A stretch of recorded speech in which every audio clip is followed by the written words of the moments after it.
वालेकुम। उम्मीद है आप सब लोग ठीक होंगे। एक्चुअली काफ़ी अरसे से मैं वीडियोस अपलोड नहीं कर पा रहा था, लेकिन इंशाल्लाह अब नेक्स्ट डेली आप लोगों को आपके लेक्चर से रिलेटेड वीडियोस मिल जाएंगी। उसके अलावा मिड टर्म पेपर्स पर फाइनल टर्म पेपर्स, उसके अलावा आपके जो इम्पोर्टेंट आपकी जो तैयारी होती है सारी, एक दफ़ा पूरी बुक की प्रिपरेशन, शॉर्ट लेक्चर्स, वो सारे इंशाल्लाह आप पर अपलोड हो जाया करेंगे। MTH 202 के फर्स्ट दो लेक्चर्स तो अपलोड हो चुके हैं। आज इंशाल्लाह हम लोग थर्ड लेक्चर से स्टार्ट करेंगे। हमारे पास लेक्चर नंबर 3 है लॉज ऑफ लॉजिक। जो के अंदर लॉज आते हैं उनके बारे उनको हम लोग आज डिस्कस करेंगे, ठीक है। सबसे पहले अप्लाई किस तरह करते हैं लॉज को, वो हम लोग step by step her question के अंदर देखेंगे।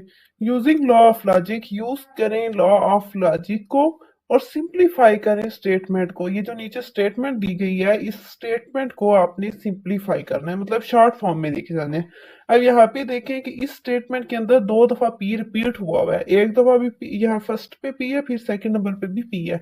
अब इसको हम लोग खत्म करेंगे और एक ऐसी स्टेटमेंट बनाएंगे जिसके अंदर सिर्फ एक पी, सिर्फ एक क्यू होगा, ठीक है।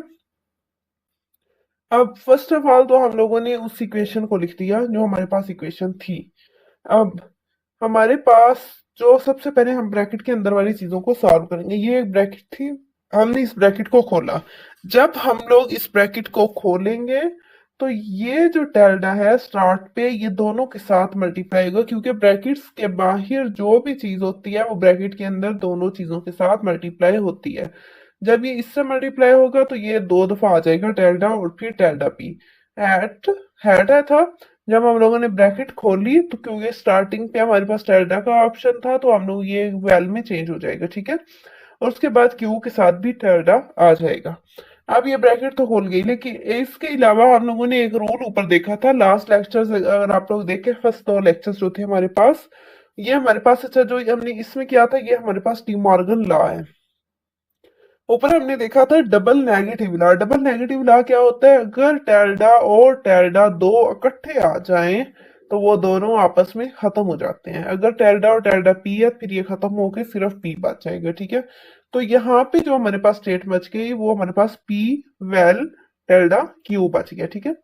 अब हमारे पास जो स्टेटमेंट है वो कुछ ये है। अब अगर हम लोग ये वाली ब्रैकेट को खोल दें तो पीछे क्या बच जाएगा? पी वेल पी और वेल डेल्टा क्यू। और P associative law for well हमारे पास क्या आता है? पी और पी दो इस तरह अगर इकट्ठे हों, फॉर एग्जाम्पल यहाँ पे क्यू भी आ जाता है। जब दो चीजों के दरमियान में स्टेटमेंट हो और दरमियान में वेल का ऑप्शन हो, वो दोनों सेम हो, तो वो पी ही आता है। अगर क्यू हो तो क्यू ही आता है, ठीक है। तो ये क्या आ जाएगा? P well delta Q. और ये इसकी सिंपलेस्ट फॉर्म है, ठीक है। अब यहाँ पे हमने जो, अच्छा ये जो लॉ था लास्ट में हमने यूज किया, ये हमारे पास इडेम्प्टोडेंट लॉ होता है, ठीक है। उसके बाद एग्जांपल नंबर 2 है हमारे पास, using law of logic verify the logical equivalence. या लॉ ऑफ लॉजिक्स को यूज करना है और वेरीफाई आपने करना है लॉजिकल इक्विवेलेंस को, ठीक है। अब ये वाली जो सारी स्टेटमेंट है ये सारी पी के इक्वल आनी चाहिए, मतलब प्रूफ करना है हमने इसके अंदर। ये हमने सारी स्टेटमेंट लिखी। अब यहाँ पे हमारे पास ये जो पहले वाला रूल था हमने जो ऊपर यूज किया था डी मॉर्गन्स लॉ, वही यूज करें। टेल्डा टेल्डा पी, हैड को वेल के अंदर चेंज कर देंगे और टेल्डा क्यू आ जाएगा। Had P vel Q. अब पी और पी दोनों के साथ, पी के साथ टेल्डा है, बाई भी टेल्डा है, तो ये खत्म होके पी हो जाएगा। ये हमें डबल नेगेटिव लॉ यूज होगा, P vel tilde Q. Had और पी वेल क्यू वही काम। फिर पी वेल डेल्टा क्यू जो था हमारे पास, यहाँ पे डिस्ट्रीब्यूटिव लॉ को यूज करेंगे। पी हैट पी तो हमारे पास पी बन जाएगा। अब यहाँ पे इन दोनों को इकट्ठा करने, पी वेल पी हो जाएगा तो वो पी बन जाएगा। और फिर टेल्डा क्यू और क्यू जो है वो दोनों इकट्ठे आ जाएंगे, ठीक है। टेल्डा क्यू हैट क्यू जो होता है, यहाँ पे आप निगेशन लॉ यूज करें तो वो सी के इक्वल आता है, ठीक है। और पी वेल सी आइडेंटिटी लॉ, और ये सी आइडेंटिटी का यूज होता है, और जब आइडेंटिटी होता है वो जीरो हो जाएगा और पीछे सिर्फ ये पी एक बार जाता है, ठीक है। उसके बाद वो कह रहे हैं सिंप्लीफाई करें स्टेटमेंट को। You will get an A, तुम ए को हासिल करोगे if you are hard working, अगर तुम हार्ड वर्किंग करते हो, मतलब सख्त मेहनत करते हो। एंड द सन शाइन, और सूरज चमकेगा। R you are hard working, या अगर तुम, या तुम जो हो हार्ड वर्किंग करते हो एंड इट रेन्स और बारिश होती है। Refresh the conditions more simply. अब वो कह रहे हैं कि इस पूरी स्टेटमेंट को, इस पूरी कंडीशन को सिंपल करें। हमारे पास अब स्टेटमेंट आई कौन कौन सी है? If you are hard working, उसके बाद सनशाइन्स, और थर्ड हमारे पास आई रेन्स। इनको एक फर्स्ट को पी का नाम दे दें, दूसरे को क्यू का और थर्ड को आर का। ठीक है, पी क्यू आर। कंडीशन हमारे पास क्या बनेगी? You are hard working and the sunshine. You are hard working P and the sunshine. And के लिए कौन सा यूज करते हैं? हैट। और आर, आर के लिए vel. You are hard working P and it rains hat R आ जाएगा। ठीक है, ये पूरी स्टेटमेंट हमारे पास बन गई। अब डिस्ट्रीब्यूटिव ला करें रिवर्स के अंदर, P hat Q vel P hat R. तो ये क्या बनेगा? दोनों के साथ पी है तो डिस्ट्रीब्यूटिव लॉ के मुताबिक P hat Q vel R हो जाएगा। Putting P back into English, अगर इसको दोबारा से इंग्लिश के अंदर लिखें तो पी हमारे पास क्या था? You will get an A if you are hard working. आगे एंड, हैड के लिए एंड आ जाएगा। और क्यू के लिए, क्यू की स्टेटमेंट क्या थी? सनशाइन। वेल के लिए आर आ जाएगा दरमियान में। और आर हमारे पास इट रेन्स।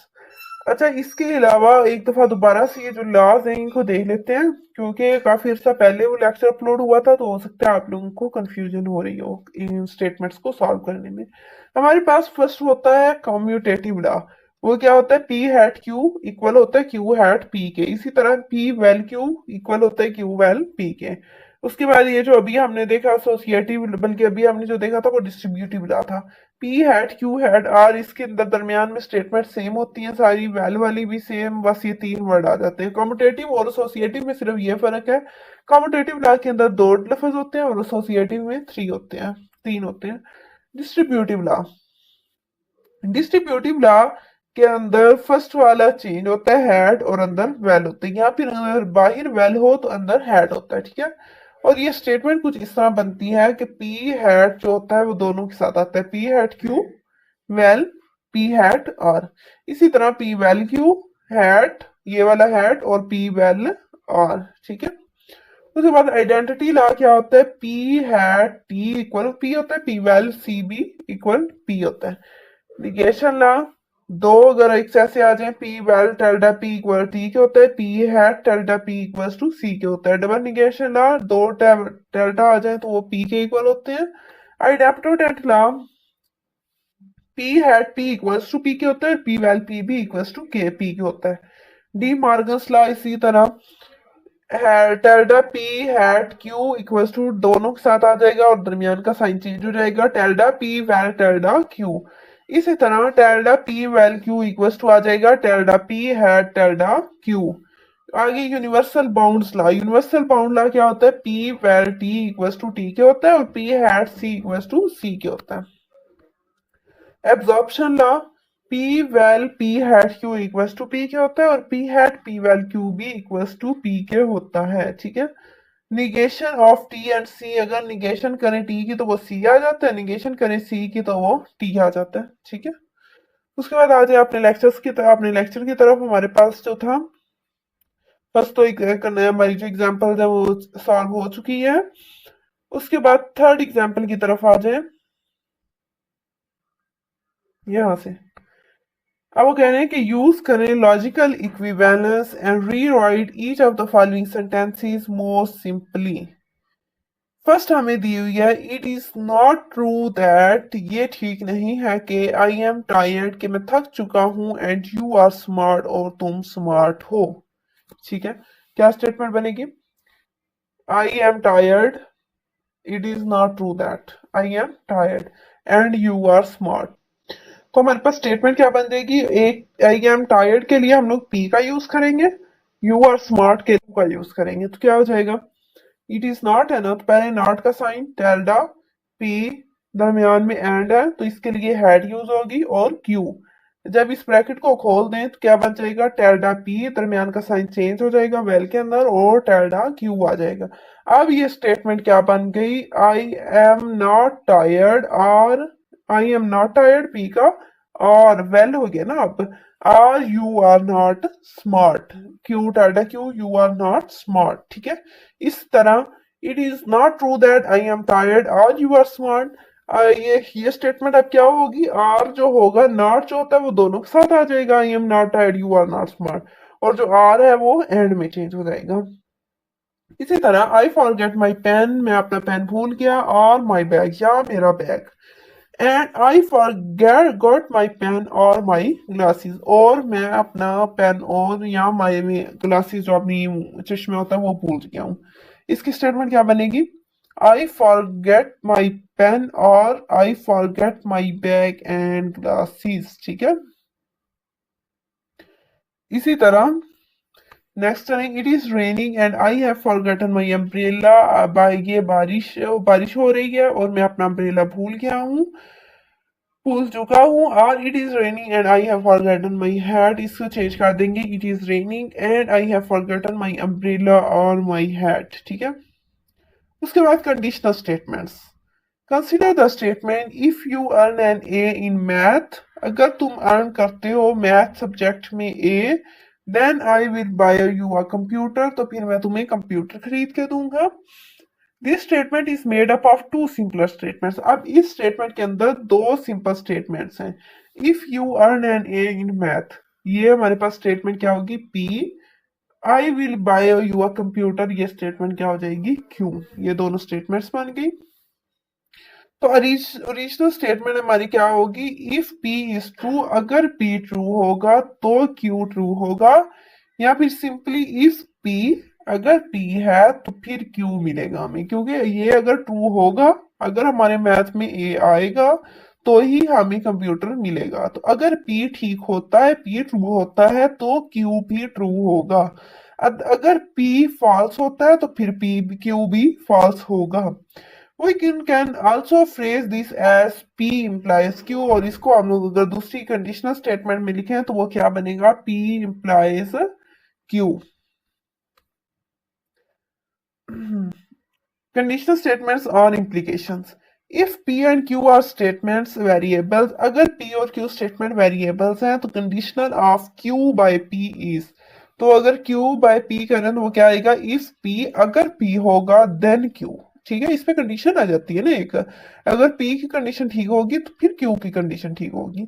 और P implies Q and it is denoted by P implies Q, ठीक है। अच्छा ये MCQs बन जाते हैं ये कंडीशनल स्टेटमेंट में। उसके बाद इसके लिए लिखते कौन सा वर्ड है, P implies Q, और इसको डिनोट किस तरह करते हैं, ये तीन MCQs मोस्ट इंपॉर्टेंट है।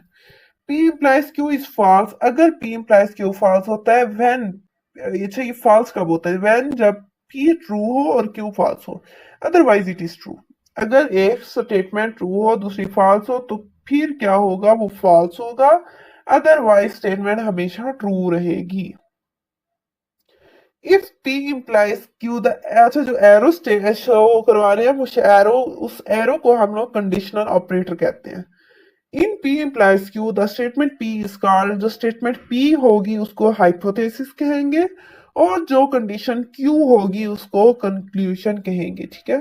ये याद रखना है, ये भी एमसीक्यूज आ जाता है, अगर स्टेटमेंट P को हम क्या कहते हैं और स्टेटमेंट Q को क्या कहते हैं। P वो होती है जिसके अंदर कंडीशन आप अपना वो इफ वाली कंडीशन देते हैं, और उसके बाद जो Q होता है वो देन के बाद वाली चीज होती है। स्टेटमेंट P जो होगी वो हाइपोथेसिस है और Q हमारे पास कंक्लूजन है। उसके बाद ट्रूथ टेबल दिया हुआ है, दो पहले ट्रू हैं तो फिर फॉल्स है, इसी तरह ट्रू। अब ये देखिए फर्स्ट अगर ट्रू ट्रू होगी इफ इसके साथ है और फिर देन क्यू है, ठीक है। ट्रू पी, अगर इफ पी ट्रू है तो क्यू भी ट्रू है, तो फिर स्टेटमेंट ट्रू है। ये ट्रू है ये फॉल्स है, अब ये दोनों चेंज हो गए, कंडीशन पी जो है वो ट्रू है, कंडीशन क्यू फॉल्स है, तो फिर हमारी कंडीशन जो होगी वो फॉल्स होगी। अगर हमारी कंडीशन फॉल्स हो पहली और दूसरी ट्रू हो तो फिर भी हमारा ट्रू हो जाता है। अगर हमारी दोनों फॉल्स हो तो फिर भी हमारा ट्रू होता है, ठीक है। प्रैक्टिस विद कंडीशनल ऑपरेटर, अब कह रहे हैं कुछ कंडीशनल ऑपरेटर प्रैक्टिस करें। Determine the truth value of each of the following conditional statement, if 1 equals to 1, ये कंडीशन हमारी ठीक है, ये हमारी कंडीशन ठीक है। 1 1 के ही इक्वल होता है, 3 इक्वल भी 3 है, दोनों ट्रू है, तो फिर कंडीशन हमारी ट्रू है। अगर 1 = 1 है, पहली कंडीशन ट्रू है, दूसरी कंडीशन फॉल्स है, तो हमारी कंडीशन फॉल्स होगी। पहली कंडीशन फॉल्स है, दूसरी ट्रू है, तो फिर ये ट्रू होगा। पहली कंडीशन फॉल्स है, दूसरी भी फॉल्स है, तो फिर भी ट्रू होगा। अगर पहली कंडीशन ट्रू है, दूसरी फॉल्स है, तीसरी भी फॉल्स है, तो फिर ये फॉल्स होगा।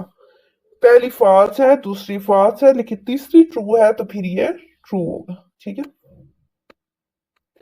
उसके बाद alternative ways of expressing implications. The implication P implies Q could be expressed in many alternative ways as if P then Q, if P then Q। अब ये alternatives दिए हुए हैं, इसकी जगह पे हम लोग क्या लिख लेते हैं, P implies Q ये भी लिख सकते हैं, if P कॉमा Q, इनमें से कोई एक यूज करना है आपने। अभी तक जो हमने यूज किया था वो if P then Q था या P implies Q था, आप इनमें से कोई भी यूज कर सकते हैं, या मेरे 10 पॉइंट्स दिए हुए हैं। इस तरह if P only if Q, P is sufficient for Q, not P used as unless Q follows from P, Q if P, Q whenever P, Q is necessary for P। अब आ जाते हैं अपनी exercise की तरफ। ठीक है, हमारी exercise के अंदर कुछ 4 क्वेश्चंस दिए हुए हैं, इन 4 क्वेश्चंस को हमने सॉल्व करके आंसर लाने। ठीक है, फर्स्ट क्वेश्चन की तरफ आए। Your guarantee is good only, आपकी गारंटी सही होगी सिर्फ if you bought your CD less than 90 days ago.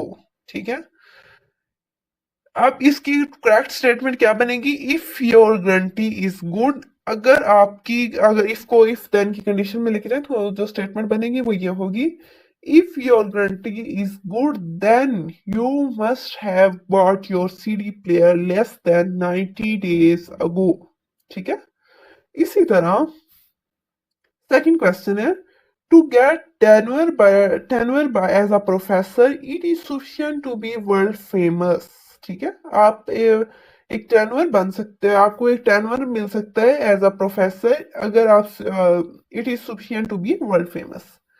If you are world famous then you will get tenure as a professor. ठीक है, थर्ड क्वेश्चन नंबर 3 है, that you get the job implies that you have the best credentials. If you get the job, then you have the best credentials. ठीक है, it is necessary to walk 8 miles to get to the top of the peak. If you get to the top of the peak, then you must have walked 8 miles. ठीक है, उसके बाद translating English sentence to symbols. Let P and Q be proposition. जिस तरह English के अंदर preposition हम लोग यूज करते हैं ना, इसी तरह आप मैथ के अंदर यूज करें। ठीक है, पी और क्यू अगर लेट करें कि फर्स्ट करें कि ये प्रपोजिशन है, P you get an A on the final exam, कि तुमने फाइनल एग्जाम के अंदर ए हासिल करना। Q you do every exercise in this book, इस बुक के अंदर जितनी भी एक्सरसाइज है वो सारी आप पे करनी है। और you get an A in this class, इस क्लास में तुमने ए हासिल करना है। Write the following prepositions using P Q and और and logical connectives. To get an A in this class, अगर ए हासिल करना, to get an A in the class, ये हमारे पास ए पी वाला था। It is necessary for you to get an A on the final, कि final में भी, अच्छा ये जो पहली स्टेटमेंट थी वो आर वाली थी, तो यहाँ पे कंडीशन कौन सी यूज होगी, इट पी पहले यूज होगा क्योंकि वो इट इज नेसेसरी इफ उसके साथ आएगा ना, if you get an A in the final then to get an A in the class, तो फिर तुम ए के ए हासिल करोगे अपनी क्लास में। तो क्या स्टेटमेंट बनेगी, पी इंप्लाइज और। Second question, you do every exercise in this book, ये मेरे पास कौन सा था, Q. You get an A of the final implies you get an A in the class. ठीक है, you get an in the final भी है, इंप्लॉय कर रहा है you get an in the class. पहली दो conditions, to get you do every exercise in this book, B Q वाला, you get an in the final, तो P वाला पी हेड क्यू आ जाएगा, इंप्लॉय कर रहे हैं you get an A in the class, अगर तुम ए अपने और क्लास में लेते हो वो आर आ जाएगा और ये इंप्लॉय कर रहा है। इसी तरह क्वेश्चन नंबर 3 है, नेक्स्ट है translating symbolic propositions to English.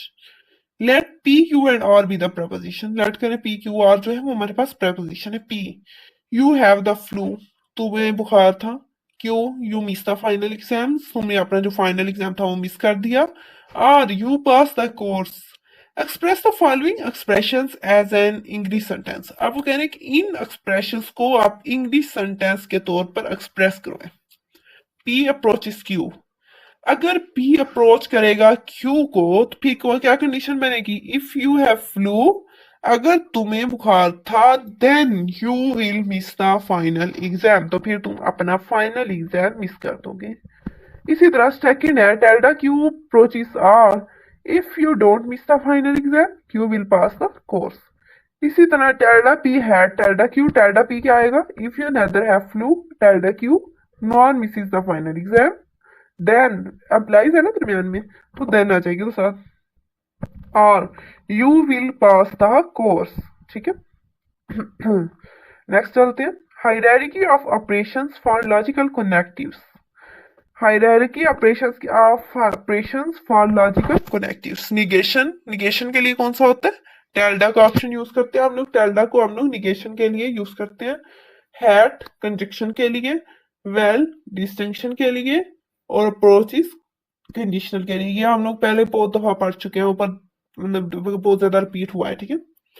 P vel tilde Q approaches यानी इम्प्लाइज टू टेल्डा पी, ये स्टेटमेंट हमने निकालनी है। पी क्यू की हमने स्टेटमेंट्स लिख ली, वो हमें पता होता है क्या होता है, true true false false, true false true false. Tilde Q हो जाएगा true, tilde Q, tilde Q क्या होगा? टेल्डा टी था तो वो एफ हो जाएगा, एफ है तो टी हो जाएगा, टी है तो एफ हो जाएगा, एफ है तो टी हो जाएगा। इसी तरह पी वाला इसके साथ, ट्रू है तो फॉल्स, ट्रू है तो फॉल्स, फॉल्स है तो ट्रू, फॉल्स है तो ट्रू। अब हम क्या करेंगे, इन दोनों स्टेटमेंट्स का वैल लेंगे। अगर दोनों स्टेटमेंट फॉल्स हो तो वो कंडीशन ट्रू होगी। अगर ये कंडीशन फॉल्स तब होती है जब पी जो फर्स्ट कंडीशन होती है वो ट्रू हो, और सेकंड, सॉरी यहाँ पे हमारे साथ हमें थोड़ी सी मिस्टेक हो गई है, ये वाली कंडीशन और ये वाली कंडीशन हमने यूज कर, ठीक है। ये हमारी स्टेटमेंट फॉल्स कब होती है? जब दोनों फॉल्स होंगे, अदरवाइज स्टेटमेंट ट्रू होगी। ठीक है। True false true, true true true, false false, ये दोनों फॉल्स थे, फिर ये भी फॉल्स, फॉल्स ट्रू ट्रू। ठीक है। अब टेल्डा पी हमारे पास क्या था? False false true true. ठीक है। ये हमारे पास कंडीशन बन गई। ठीक है। Construct a truth table for the statement form, ये सेम वही काम है जो ऊपर हमने किया, बस ये इसमें और भी यूज हो गया। Logical equivalence involving implications, logical equivalence का यूज करने हमने P approaches implies to Q है, इक्वल्स टू आना चाहिए tilde Q implies tilde P के। जो हमारे पास पी इंप्लाइज क्यू का आंसर हो वही हमारे पास आंसर इसका भी होना चाहिए। ठीक है। ये हमारा आ चुका है, सेम ट्रूथ वैल्यूज है, फिर ये इक्विवेलेंट है। इम्प्लीकेशन लॉ, इम्प्लीकेशन लॉ क्या होता है? सेम ट्रूथ वैल्यूज आनी चाहिए। अब P approaches Q, P implies Q है, इक्वल्स टू आना चाहिए टेल्डा पी वैल क्यू के। पी अप्लाइज क्यू जो है वो हमारे पास क्या है? True false true true. अच्छा, अब ये क्या था? ये वाली स्टेटमेंट है और ये वाली स्टेटमेंट है। ठीक है। दोनों सेम है, मतलब हमारी कंडीशन ठीक है, इम्प्लीकेशन लॉ प्रूव हो चुका है। अब ये हमारे पास ये लाइन थोड़ी सी गलत है, गेट आउट पे, ये यहाँ पे है। ठीक है। ये ठीक कर लें। सेम ट्रूथ वैल्यूज है। Negation of conditional operator statement, ये जो ऊपर हम लोग कर चुके हैं, सेम वही रिपीट हुआ है। उसके बाद ये एक्सरसाइज दी हुई है, इस एक्सरसाइज में कुछ क्वेश्चंस दिए हुए हैं, ये आप लोगों ने खुद सॉल्व करने हैं, बल्कि नहीं है नीचे सोल्यूशन उनके दिए हुए हैं। उसके बाद inverse of a conditional statement, ये सेम वही काम है, आपने प्रूव करना है इसको। Different truth values in rows 2 and 3 मुख्तलिफ आनी चाहिए वैल्यूज, फिर ये क्या हो जाएगा? ये प्रूफ हो जाएगा, इनवर्स है ना कंडीशनल स्टेटमेंट का। उसके बाद राइटिंग इनवर्स, इनवर्स किस तरह राइट करते हैं? इफ टुडे इज फ्राइडे, अगर फ्राइडे आज है तो फिर 2 + 3 इक्वल्स टू 5 क्या आएगा? उसके बाद इसका आंसर क्या आएगा? If today is not Friday, अगर आज फ्राइडे नहीं है तो फिर क्या होगा? 2 + 3, दो 2 में 3 ऐड करें तो वो 5 नहीं आएगा। ठीक है। उसके बाद सेकंड, इफ इट स्नोस टुडे, अगर आज बारिश वो बर्फबारी हो रही है, आई विल स्काई टुमारो, फिर मैं कल स्काइटिंग वगैरह जो करते हैं वो कल करूंगा। If it does not snow today, I will not sky tomorrow. If P square, अगर P स्केयर है तो फिर P रेक्टेंगल है, ठीक है। इफ P नॉट स्केयर, अगर P स्केयर नहीं है तो फिर P रेक्टेंगल भी नहीं है। If my car is in the repair shop, अगर मेरी कार रिपेयर शॉप में है, then I can not get to class, अपनी क्लास नहीं लूंगा। If my car is not in the repair shop, then I shell gate to the class. उसके बाद आ जाती है converse of a conditional statement. The converse of the conditional statement P implies Q is Q implies P. A conditional and its converse are not equivalent, such as implies is not a commutative operator, क्योंकि जो imply हमारे पास होता है वो commutative operator नहीं होता। तो इससे क्या पता चला हमें कि कंडीशनल और कन्वर्स स्टेटमेंट एक जैसी नहीं हो सकती, नहीं हो सकती, नॉट द सेम, प्रूफ हो चुका है। ये अच्छा, हम ऊपर चले गए थे। अच्छा, यहाँ से एक्सरसाइज, एक्सरसाइज के अंदर दो किए हुए हैं हमारे पास। शो दैट, दो क्वेश्चन दिए हुए हैं, इन दो क्वेश्चंस को आपने प्रूफ करना है, ये आप लोग खुद ही करेंगे। उसके बाद आ जाइए अपने लेक्चर नंबर 4 की तरफ। बाई कंडीशनल, बाई कंडीशनल का क्या मतलब होता है? पहले हम लोगों ने कंडीशनल पढ़ा था। कंडीशनल एक कंडीशन होती है, बाई कंडीशनल हमारे पास दो कंडीशन होती हैं। अब हम लोग पहले एक कंडीशन को यूज करते थे, अब दो को यूज करेंगे। अब एक के लिए जो हमारे पास था वो क्या था? इफ और देन, ये था ना। इफ अगर एक चीज होती थी तो हम कहते थे फिर दूसरी भी होगी, ठीक है। अब बाई कंडीशनल में क्या होगा कि अगर एक चीज होगी, इफ एंड ओनली इफ, सिर्फ और सिर्फ एक। और इसको ये लिखते हैं हम लोग कैसे? IFF। If P and Q are statement variables, अगर P और Q स्टेटमेंट वेरिएबल्स हो तो P biconditional of P and Q क्या होगा? P if and only if Q, ठीक है। उसके पास वो पहले जो हमने पढ़ा था वो क्या था? If P then Q। यहाँ पे क्या है? P if and only if Q। It is denoted by P by conditional Q, if and only if, is abbreviated as if and only if double IFF. The double added arrow is the biconditional arrow operator. अब जो double headed है, double headed मतलब इसके दो head हैं, ठीक है, दोनों साइड्स पे। एक एरो जो होता है उसका एक साइड पे हेड होता है, अगर एक साइड पे हेड होगा तो वो कंडीशनल होगा, अगर दोनों साइड्स पे हेड होगा तो वो बाई कंडीशनल होगा। ये बाजुकात एमसीक्यूज के अंदर चीजें आ जाती हैं, तो ये बहुत ध्यान से आप लोग कीजिएगा। अगर डबल साइडेड हो तो वो फिर बाई कंडीशनल होगा, अगर सिंगल साइडेड हो तो वो एक कंडीशनल होगा, ठीक है। उसके बाद ये ट्रू कब होता है?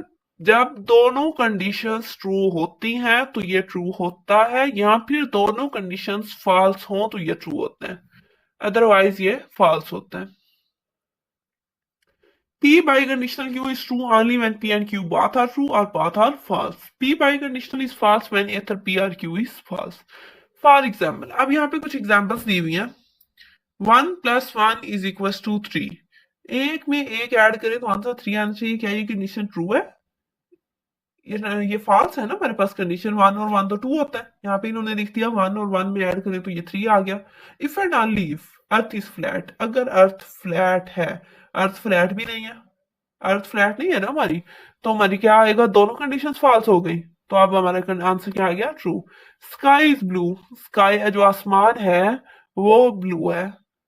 इफ एंड ओनली इफ 1 = 0, अगर 1 जो है वो अब पहली कंडीशन तो ट्रू थी, स्काई ब्लू ही होता है।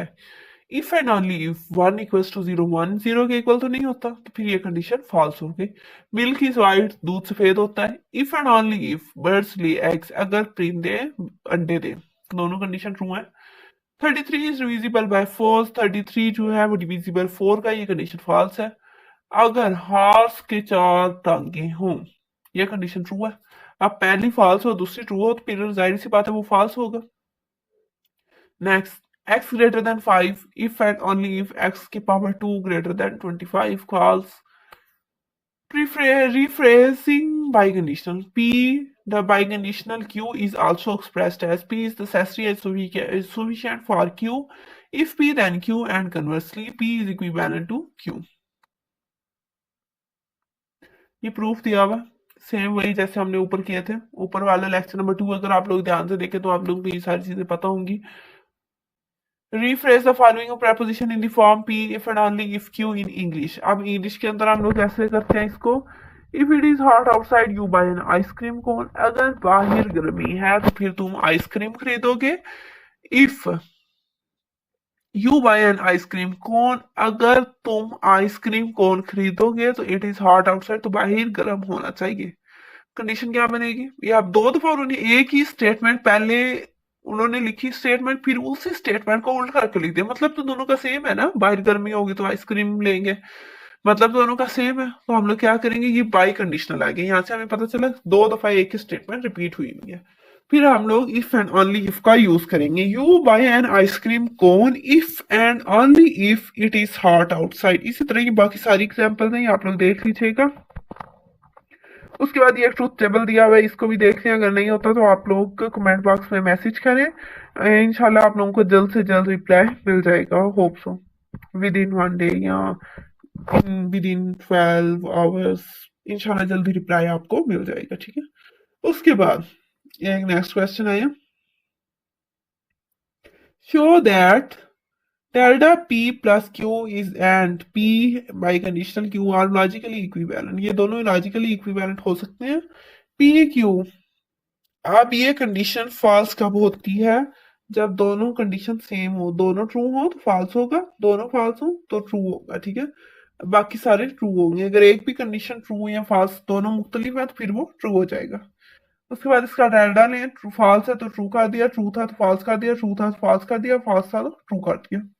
अब बाई कंडीशन क्या होगी? दोनों स्टेटमेंट ट्रू हो तो कंडीशन ट्रू होगी, दोनों कंडीशन फॉल्स हो तो कंडीशन ट्रू होगी, अदरवाइज फॉल्स होगी। ये वाली कंडीशन और ये वाले आंसर दोनों सेम है, दोनों की सेम लॉजिकली इक्विवेलेंट है, तो फिर ये प्रूफ हो गया, ठीक है।